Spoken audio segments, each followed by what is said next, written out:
frequently middlemost value in the middlemost value in the given data. The middlemost observations in the given data is called median. A median మళ్ళీ two టైప్స్గా divide చేస్తారు. ఎలాగా? First one is ungrouped data. So ungrouped data ద్వారా how to find the మీడియన్ని ఏ విధంగా find out చేయొచ్చు అంటే total number of observations అనేది ఈ ungrouped డేటాలో మీడియన్ని ఫైండ్ అవుట్ చేసేటప్పుడు టోటల్ వాల్యూ అంతా ఒక నెంబర్ ఆఫ్ అబ్జర్వేషన్స్ మీద మనకు ఆధారపడి ఉంటుంది. ఆ నెంబర్ ఆఫ్ అబ్జర్వేషన్స్ అనేది ఈవెన్ ఉంటే ఎలాగా, ఆడ్ ఉంటే ఎలాగా. ఒకవేళ టోటల్ నెంబర్ ఆఫ్ అబ్జర్వేషన్స్ అనేది ఆడ్ నెంబర్ వచ్చింది అనుకోండి, అంటే 1, 3, 5, 7, 9 ఇలా వచ్చింది అనుకోండి. సో ఆ నెంబర్ ఆఫ్ అబ్జర్వేషన్స్ అనేది ఎన్ అంటే నెంబర్ ఆఫ్ అబ్జర్వేషన్స్ అని అర్థమవుతుందా? ఎన్ అంటే అర్థం ఏంటి? Number of observations. సో ఎన్ అనేది ఆడ్ వస్తే అప్పుడు మీడియన్ అనేది ఏమవుతుంది అంటే n+1/2 అనేది అవుతుంది. n+1/2. ఫర్ ఎగ్జాంపుల్ ఇప్పుడు n వాల్యూ అనేది 7 వస్తే 7 ఈవెనా ఆడా? 7 ఈజ్ ఆడ్. సో ఆడ్ కాబట్టి సో మీడియన్ ఏమవుతుంది? 7+1/2 అంటే అంత 8/2 అండ్ ఇట్స్ కాల్డ్ 4. అర్థమవుతుంది కదా? అదే ఇఫ్ ఎన్ అంటే అర్థం ఏంటి? నెంబర్ ఆఫ్ అబ్జర్వేషన్స్ అనే కదా. ఇఫ్ నెంబర్ ఆఫ్ అబ్జర్వేషన్స్ అనేది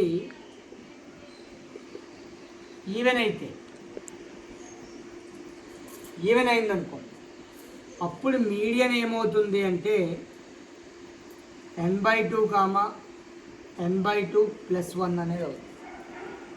n/2, n/2+1 అనేది అవుతుంది.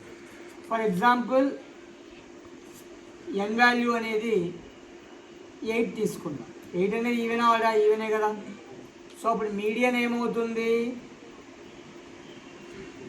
8/2, 8/2+1 అంటే 4+1 అంటే 4, 5 అంటే తీసుకున్న వాల్యూని అసెండింగ్ ఆర్డర్లో పెట్టుకున్నాక వచ్చిన వాల్యూ 4th ప్లేస్లో ఉందా, 5th ప్లేస్లో ఉందా, ఆ వాల్యూస్ అనేవి అవుతాయి.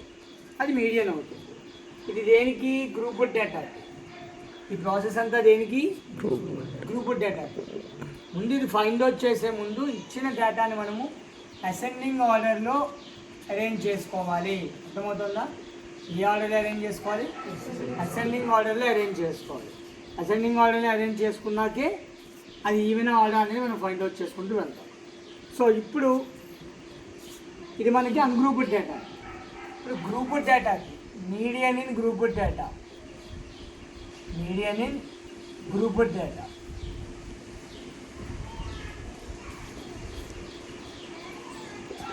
సో గ్రూప్డ్ డేటాలో మీడియన్ ఏ విధంగా ఉంటుంది అంటే n+n/2, n/2 minus CF/F into H లేదా C. L అంటే అర్థం ఏంటి? Lower boundary of a class. L అంటే అర్థం ఏంటి?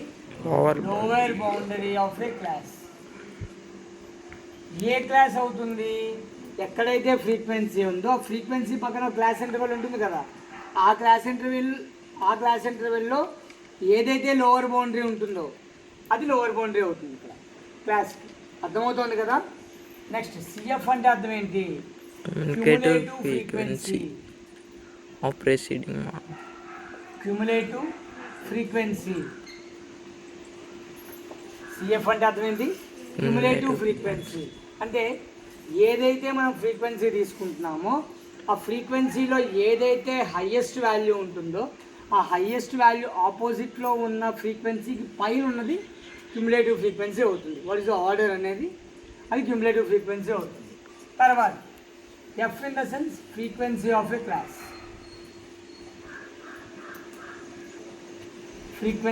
క్లాస్. ఓకే. H అంటే అర్థం ఏంటి? Height of a class. అంటే లోవర్ బౌండరీకి అప్పర్ బౌండరీకి డిఫరెన్స్ ఎంత ఉంది అని దాన్ని ఫైండ్ అవుట్ చేయడానికి హైట్ ఆఫ్ ఏ క్లాస్ అని చెప్తాం. ఈ విధంగా మనము ఈ ఫార్ములాని యూజ్ చేసి L plus n/2 minus cumulative frequency by frequency into H లేదా సి, రెండిట్లో హెచ్ అన్నా సి అన్నా మీనింగ్ ఏంటంటే హైట్ ఆఫ్ ద క్లాస్ అనే అర్థం. అర్థమైందా లేదా? ఇది నోట్ చేసుకుంటే one more example. Group data అని అర్థమవుతుంది, క్లాస్ ఇంటర్వెల్స్ అన్నీ ఉన్నాయి కాబట్టి it is a group data అని అర్థమవుతుంది. So to find the median, so what is the formula of the median? Median formula ఏంటి? L plus minus cumulative frequency by frequency into H, అంతే కదా formula. So here L అంటే ఏంటి? Lower boundary of a class కదా, frequency దగ్గర ఉన్న lower boundary అవుతుంది L అంటే, lower boundary of a class. So ఇందులో ఫ్రీక్వెన్సీ హైయెస్ట్ ఫ్రీక్వెన్సీ ఏది? ఇదే కదా. So it is the F అవుతుంది. సో ఇప్పుడు మనం క్యుములేటివ్ ఫ్రీక్వెన్సీ కట్టాలి. క్యుములేటివ్ ఫ్రీక్వెన్సీ ఫైండ్ అవుట్ చేయాలి అనుకున్నప్పుడు ఫ్రీక్వెన్సీలో ఫస్ట్ ఎంత ఉంటే అంతా వేసేసుకోండి 4. ఇప్పుడు దానికి ఫ్రీక్వెన్సీ సెకండ్ వన్ యాడ్ చేయండి. 4 + 5 9 + 13 22, 22 + 20 42, 42 + 14 56, 56 + 8 64, 64 + 4 68. ఇది లాస్ట్ కదా. ఇప్పుడు ఎఫ్ అంతా యాడ్ చేసిన ఎంత వస్తుందో చూడండి, 68 వస్తుంది. ఇది ఈక్వల్ అవ్వాలి. ఇది n అనమాట, ఇది n. సో ఇప్పుడు లోవర్ బౌండరీ క్లాస్ ఎంత అవుతుంది? ఫ్రీక్వెన్సీ ఇదే కదా, ఇది లోవర్ బౌండరీ అప్పర్ బౌండరీ, ఇది n. సో ఇప్పుడు L ఎంత అవుతుంది? 125 L వచ్చింది. n/2 అంటే n ఎంత? 68 కదా, 68/2 అంటే ఎంత? 34 కదా, 34. సో క్యుములేటివ్ ఫ్రీక్వెన్సీ ఏదైతే ఫ్రీక్వెన్సీ ఉందో ఆ ఫ్రీక్వెన్సీకి ఆపోజిట్లో ఉన్న దాన్ని పైది క్యుములేటివ్ ఫ్రీక్వెన్సీ అవుతుంది. సో క్యుములేటివ్ ఫ్రీక్వెన్సీ ఎంత ఇప్పుడు? 22. ఫ్రీక్వెన్సీ ఎంత? 20 కదా. హైట్ ఆఫ్ ద క్లాస్ ఎంత? Upper boundary minus lower boundary చేయండి, ఎంత? 20 వస్తుంది.